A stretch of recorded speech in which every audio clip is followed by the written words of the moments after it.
Hello everyone. 12 अगस्त 2024 सोमवार का दिन आप सबों का स्वागत। आज जो है हम लोग बात करते हैं इक्विटी अपडेट के इस वीडियो में मार्केट से रिलेटेड डेटा पॉइंट्स के, मार्केट से रिलेटेड अपडेट्स की। पूरा वीकेंड जो है, जैसा कि आई गेस सब लोग को पता है कि पूरा वीकेंड जो है मार्केट में हिंडनबर्ग रिसर्च का रिपोर्ट जो आ रखा है वो किस तरह से रिएक्शन देखने को मिलेगा उसके बारे में चर्चा जरूर करते हुए नजर आया। देखते हैं कि आज जो है उसका रियल एक्शन जो है मार्केट में क्या देखने को मिलता है। इस पे थोड़ी देर बाद हम लोग डिस्कशन करते हैं। सबसे पहले हम लोग देखते हैं ग्लोबल मार्केट की बात। तो ग्लोबल मार्केट जो पिछले फ्राइडे का सेशन अगर हम लोग देखें तो वहाँ पे ग्लोबल मार्केट काफ़ी फॉर्म क्लोज हुआ है। यूएस के जो ब्रॉडर इंडेक्स है डाउ जोन्स की अगर हम बात करें वो तेज़ी के साथ में बंद हुआ, हालांकि तेज़ी माइनर रही, 0.13% की तेज़ी के साथ में बंद हुआ है। वहाँ का टेक्नोलॉजी रिलेटेड जो इंडेक्स है नास्डैक वो 0.5% की तेज़ी के साथ में बंद हुआ, और S&P 500 की अगर हम बात करें तो S&P 500 जो है वो 0.47% की तेज़ी के साथ में बंद हुआ है। यूएस का जो एक रिसेशन में जाने का जो एक एक्सपेक्टेशन था उस वो तो खारिज हो गया था। वहाँ का जो मैन्युफैक्चरिंग से रिलेटेड डेटा थे, रॉ मटेरियल परचेजिंग से जो रिलेटेड डेटा थे, वहाँ पे ये चीज़ें इंडिकेशन आई कि जो कंजम्पशन है, इंडस्ट्रियल कंजम्पशन आने वाले समय में भी वो लगभग रेगुलर बेसिस पे ही होने वाला है। तो जो न्यूज़ थे रिसेशन से रिलेटेड वो खारिज हो गई, और इन सब पॉजिटिव क्यूज़ के बेसिस पे ही जो फ्राइडे का क्लोजिंग रहा, ग्लोबल क्लोजिंग, यूएस मार्केट का क्लोजिंग, वो पॉजिटिव टेरिटरी में रहा। ग्लोबल सेंटिमेंट्स पॉजिटिव रहे फ्राइडे के दिन, इस कारण से क्लोजिंग जो है हमें अच्छी खासी देखने को मिली है। वहीं अगर हम लोग फ्राइडे के सेशन में इंडियन मार्केट की अगर बात करें तो इंडियन मार्केट भी काफ़ी फर्म बंद हुआ। निफ्टी जो है 1% से ज़्यादा की तेज़ी के साथ में बंद हुआ। बैंक निफ्टी 0.65% की तेज़ी के साथ में बंद हुआ। मिड कैप इंडेक्स की अगर हम बात करें तो 0.87% की तेज़ी के साथ में बंद हुआ। एफ और डी के इनफ्लो की अगर हम बात करें तो एफ ने 406 करोड़ की बाइंग की, जबकि डी ने 3,979 करोड़ की बाइंग की। यहाँ पे रिटेल का जो पावर है वो काफ़ी ज़्यादा स्ट्रांग देखने को मिल रहा होता है। रिटेल की तरफ से जो पैसा है मार्केट में काफ़ी ज़्यादा आ रहा है। गवर्नमेंट की तरफ से भी जो टैक्स रिलेटेड, हालांकि कुछ रेगुलेटरी नॉर्म्स कसे गए हैं, short term capital gain tax, long term capital gain tax, वो सारी चीज़ें इस पर्टिकुलर एसेट क्लास में, इक्विटी एसेट क्लास में बढ़ गए हैं। लेकिन फिर भी जो इनफ्लो है रिटेल पार्टिसिपेंट्स का वो रुक नहीं रहा है। इन मार्केट में जो है काफ़ी ज़्यादा जो है पैसे वो मार्केट की तरफ में आ रहा है थ्रू मेनली म्यूचुअल फंड के माध्यम से। ये मार्केट को जो है काफ़ी नेगेटिव इन्वायरमेंट में भी मार्केट को काफ़ी ज़्यादा सपोर्ट किए हैं। मार्केट अगर किसी कारण से गिर भी जा रहा है तो वहाँ पे काफ़ी ज़्यादा ह्यूज इनफ्लो रिटेल की तरफ से आते हुए दिख रहा है, जो मार्केट को फर्मली सपोर्ट किए हुए है। जो भी थोड़े थोड़े करेक्शंस रहे हैं, चाहे वो रिजल्ट सेशन में रहा, जो लोकसभा इलेक्शन हुआ वहाँ पे जो रिजल्ट आया उसमें भी जो देखने को मिला कि जो गवर्नमेंट ऑफ द डे थे उनके जो मेजॉरिटी जो था वो एक तरह से बहुत प्रचंड वाला जो मेजॉरिटी एक्सपेक्टेशन था वो नहीं देखने को मिला। फिर मार्केट का जो है सेम डे का करेक्शन काफ़ी ह्यूज था, लेकिन फिर भी सेम डे मार्केट का रिकवरी भी हमें देखने को मिला। एक दो सेशन में मार्केट जो है पूरी तरह से रिकवर कर गया। फिर उसके बाद में रिसेंट में भी जो थोड़े बहुत नेगेटिव सेंटिमेंट्स थे, उसके बावजूद भी मार्केट जो है उसमें रिकवरी काफ़ी तेज़ी से देखने को मिली। मार्केट में हर एक जो डिप है वो एक तरह से बाई किया जा रहा है, और इस बाइंग प्रोसेस में रिटेल पार्टिसिपेंट्स का जो है रोल काफ़ी ज़्यादा देखने को मिल रहा है। म्यूचुअल फंड के माध्यम से काफ़ी ज़्यादा जो इनफ्लो है वो मार्केट में आ रहा है। गिफ्ट निफ्टी के इंडिकेशंस की अगर बात करें तो गिफ्ट निफ्टी आज के मार्केट के लिए 915 पे जो ओपनिंग दिखा रहा है वो ऑलमोस्ट फ्लैट ओपनिंग दिखा रहा है। देखते हैं 915 के ओपनिंग के बाद भी मार्केट किधर जा रहा है। डाउ जोन्स फ्यूचर की अगर हम बात करें तो डाउ जोन्स भी ऑलमोस्ट फ्लैट लेवल पे चल रहा है विद स्लाइटली नेगेटिव बायस। अभी जो आज का मार्केट से रिलेटेड न्यूज़, जो इम्पोर्टेंट न्यूज़ में चल रहा है, वो सेबी पे हिंडनबर्ग रिसर्च फर्म ने जो एलिगेशन लगाए हैं ओवर द वीकेंड, उसके बारे में काफ़ी ज़्यादा चर्चा चल रही है। सेबी की जो चीफ हैं माधवी पुरी बुच, और प्लस उनके जो हस्बैंड हैं धवल बुच, उन पे एलिगेशन हिंडनबर्ग रिसर्च के द्वारा लगाया गया है कि उन्होंने जो है अडानी से रिलेटेड जो भी एलिगेशंस इससे पहले जो हिंडनबर्ग रिसर्च ने अपने रिपोर्ट में लगाया था उसकी जांच जो है वो फेयर एनवायरनमेंट में नहीं की है। ये सारे एलिगेशंस जो हैं वो सेबी चीफ के ऊपर में लगाया गया। हालाँकि over the weekend SEBI chief even SEBI ने भी जो है वो प्रेस कॉन्फ्रेंस कर इन सारी चीज़ों को खारिज किया है और बताया है कि समय-समय पे जो सेबी की चीफ हैं उन्होंने अपने डिस्क्लोजर्स जो हैं वो दिए हैं। सेबी चीफ ने पर्सनल लेवल पे भी इन चीज़ों को खारिज किया है। उनके हस्बैंड ने भी एक जॉइंट कॉन्फ्रेंस कर इन रिपोर्ट का जो भी स्टेटमेंट है उसको खारिज किया है।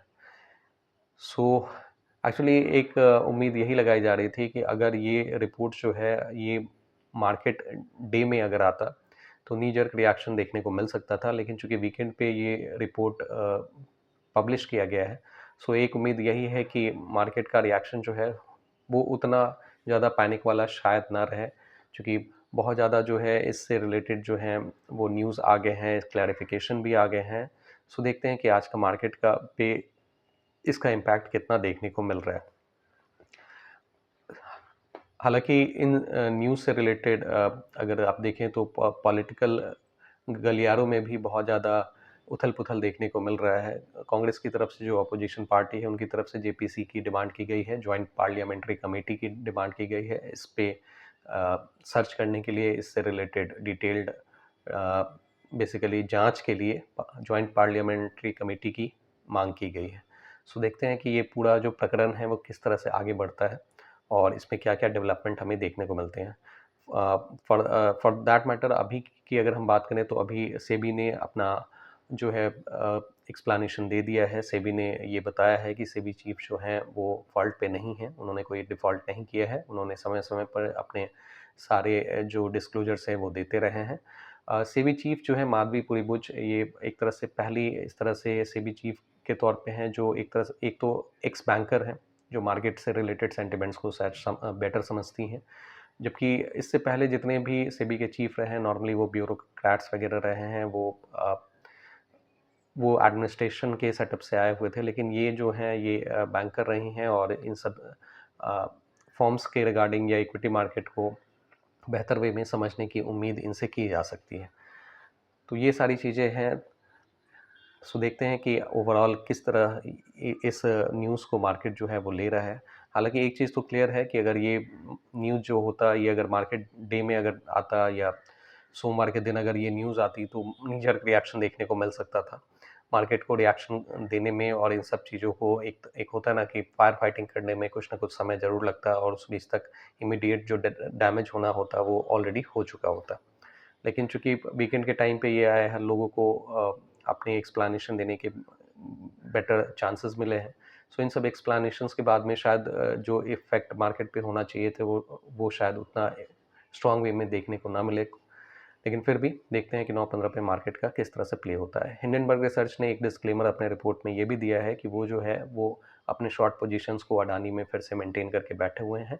उनके तो हिंडनबर्ग रिसर्च जो है वो एक तो 9 मेंबर का एक ऑर्गेनाइजेशन है जो न्यूयॉर्क बेस्ड है।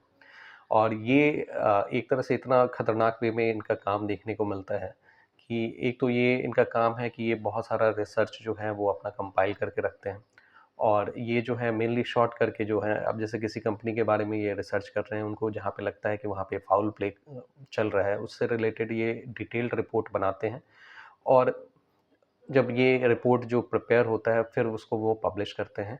हालाँकि इस रिपोर्ट में जो अदानी के खिलाफ इन्होंने बना रखी थी, अदानी के foul play, expected foul play जो कह सकते हैं, जो एलिगेशन लगाए गए हैं हिंडनबर्ग रिसर्च टीम द्वारा, उन्होंने यही एलिगेशन लगाया कि अडानी में जो है वो घूम फिर के पैसा जो है वो लगा है, जो कि अलाउड नहीं है। कि यहाँ पे अडानी पे जो बेसिकली जो एलिगेशन लगाया गया वो ये था कि अडानी कंपनी जो है वो अपने ही पैसे घुमा के जो है अपने स्टॉक को खरीदने में पैसे यूज़ कर रही है और अपने कंपनीज़ के जो शेयर के वैल्यूज़ हैं वो इन्फ्लेट कर रही है।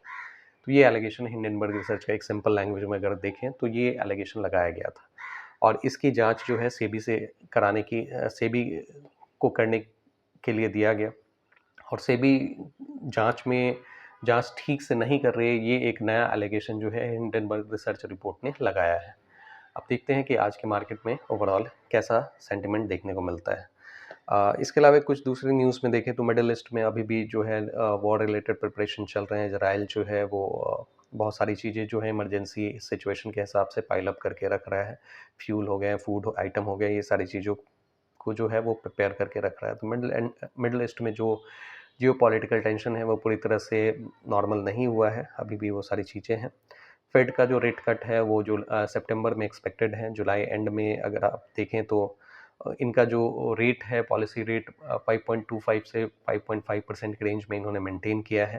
हालांकि सिग्नल दिया है कि सितंबर में रेट कट आने चाहिए, रेट कट अगर आएगा तो लिक्विडिटी फ्लो बढ़ेगा और ये सारी चीज़ें हमें देखने को मिलेगी। इंडियन मार्केट में भी अगर हम देखें तो अभी ऑलरेडी इंटरेस्ट रेट जो है वो हायर साइड में है। जब वो इंटरेस्ट रेट कट होगा तो लिक्विडिटी मार्केट में बढ़ेगी, इंडियन मार्केट में भी लिक्विडिटी रश देखने को मिलेगा और ये सब जो है ये ज़्यादा चांस ये भी है कि इन सब का जो फ्लो है वो इक्विटी मार्केट की तरफ भी रहेगा। लिक्विडिटी रश जो है वो एक बहुत सारे इक्विटीज़ को चेज़ करेगा, तो मार्केट में फिर से बाइंग वाले सेंटिमेंट्स देखने को मिलेंगे और ज़्यादा सेंटिमेंट्स ये और ज़्यादा स्ट्रांग होगा। ऑलरेडी जो मार्केट है वो मार्केट में वैल्यूएशंस की अगर हम बात करें तो इंडियन स्टॉक मार्केट के लिए वैसे भी बोला जाता है कि यहाँ पे वैल्यूएशंस काफ़ी हाई लेवल पे पहुँचे हुए हैं। सो एक करेक्शन तो होना चाहिए, ऐसा जो है एनालिस्ट कह रहे होते हैं। हालांकि अभी कोई कारण नहीं है, चूँकि मार्केट में जो है बहुत ज़्यादा जो है मनी पंप किया जा रहा है रिटेल पार्टिसिपेंट्स के द्वारा। सो मार्केट जो है जहाँ गिरने के भी चांसेस होते हैं वहाँ इमीडिएट गिर के वो उन चीज़ों को रिकवरी बहुत फास्टर वे में कर जा रहा है। सो ये मार्केट से रिलेटेड